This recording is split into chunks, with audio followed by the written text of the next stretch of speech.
Hey guys, what's up? Welcome back to Triple Double Nation. Today I'll be covering young NBA players ready to be traded. Let's get into the video. Almost every NBA player needs a change of scenery at some point. For some, that point comes quick, even after soon being drafted. In the following early players, the time to trade is now, early in their careers before crucial months or years are wasted. Based on developmental needs and roster situations, these prospects on rookie contracts should hope to hear their name chopped before the deadline. Mohamed Bamba, Orlando Magic. The only reasonable explanation for Mohamed Bamba still playing for the Orlando Magic, they're asking too much in trades. He holds little to no value as its third starting center, and Bamba, now averaging 8.6 minutes per game in its third season, needs an opportunity to start playing consistent minutes. The injuries and lack of toughness have been frustrating with Bamba, but the 22-year-old still possesses unteachable, useful tools for finishing and rim protection, and he has flashed enough touch throughout his career for teams to feel that they can get something out of his jump shot.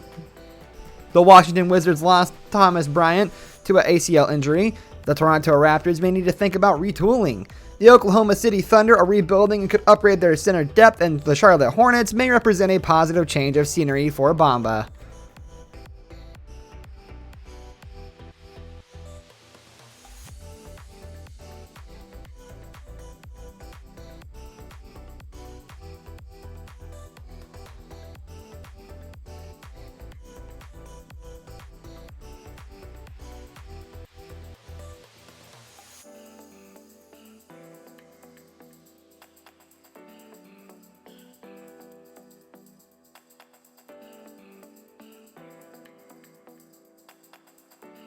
Jarrett Culver, Minnesota Timberwolves.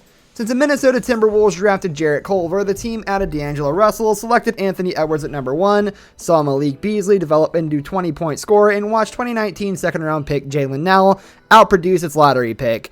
Culver isn't blameless for the slow start to his career, but looking ahead with so much overlap at the 2-guard and wing spots in Minnesota, his role at the offensive pecking order might not be conducive for development. Before injuring an ankle, Culver's usage rate and field goal attempts were down from his rookie season. He's 9th on the team in touches per game per NBA.com. Shooting remains an issue for Culver, but he may benefit from going to a different roster that offers more on-ball opportunities to make plays and build confidence, and he could use a more consistent role. There has been no continuity with his minutes. One night he's getting 30, the next it's 20, then it's 10. Though Minnesota could be using Culver's defense, it's clearly not a difference maker for the Timberwolves. They need to make some personnel changes whenever that means shopping for veterans or shooters, and despite Culver's unconvincing start, there should still be enough interest around the league in the 21-year-old.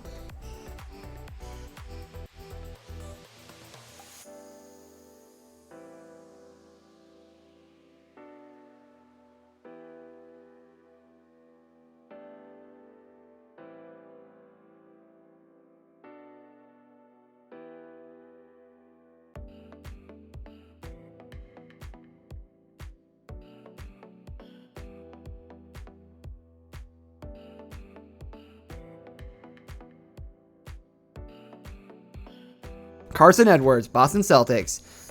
At full strength, the Boston Celtics won't be using Carson Edwards, who will likely lose minutes to Peyton Pritchard and eventually Romeo Langford and Naren Nesmith.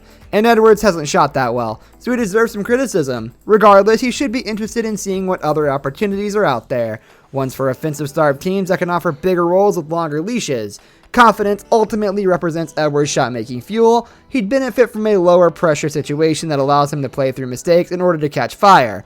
The Atlanta Hawks are banged up and rank last in bench scoring. The Orlando Magic's backcourt and roster have broken down. The Houston Rockets are number 25 in offensive rating and could use more firepower for their second unit. The Detroit Pistons might as well try and find any low-cost value they can get.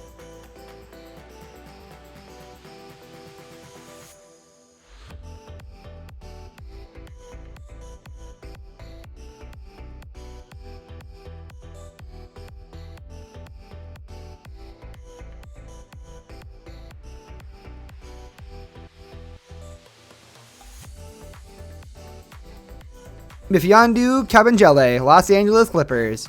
He has logged a total of 128 minutes since the Los Angeles Clippers took him in the 2019 first round, and there isn't a path into the rotation this season after the front office loaded up on veteran forwards and bigs.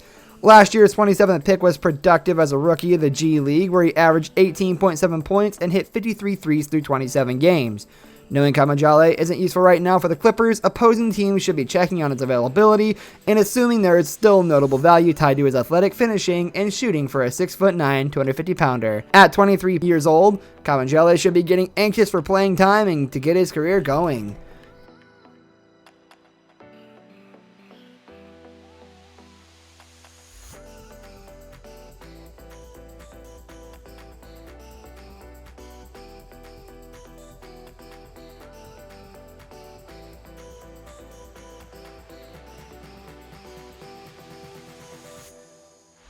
Kevin Knox, New York Knicks. At 38.5% from 3, Kevin Knox is having his best season as a shooter, and he's fallen out of the New York Knicks rotation. He needs a change of scenery. It's impossible to measure a player's ability to gain or lose confidence, but Knox has appeared vulnerable from the start in New York, and the constant benching hasn't done any good. At this stage, it's important to acknowledge Knox's limitations, and no matter where he goes, his coach won't want him handling the ball or trying to score off of his own creativity. However, he has a good-looking stroke, and other teams could have used for an athletic stretch 4.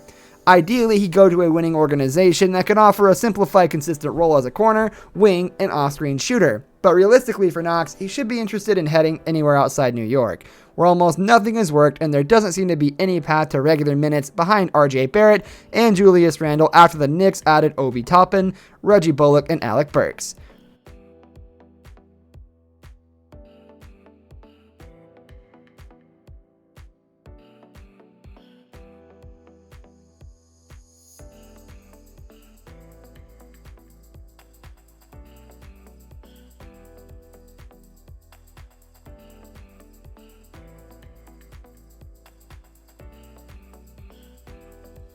Frank Ntilikina, New York Knicks. For players from the 2017 NBA draft class who haven't been extended, this is the final year to make an impression and increase the value of their second contract. Malik Monk is doing just that now with the Charlotte Hornets, but Frank Ntilikina, who's managed to remain with the New York Knicks through multiple front office and coaching changes, has been limited to just 4 games this season due to injuries and COVID-19 protocols.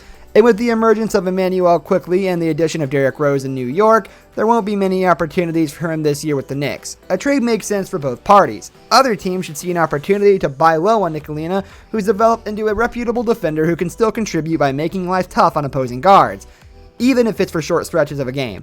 Meanwhile, Ntilikina should welcome a deal to a team that needs backcourt depth. While he struggled to make a convincing case as a lead ball handler, he brings enough passing, open shot making, and defensive versatility to a combo role.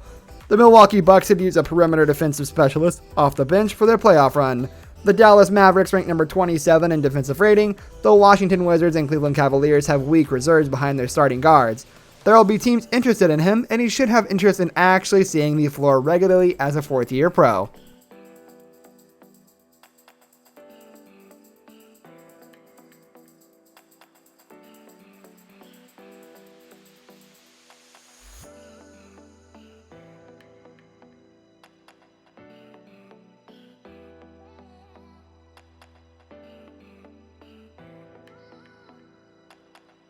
That's going to do it for today's video, guys. Thanks for watching. If you enjoyed the video, leave a like on the video, and don't forget to subscribe to our channel so you don't miss out on any of our videos in the future. Catch you later. Goodbye.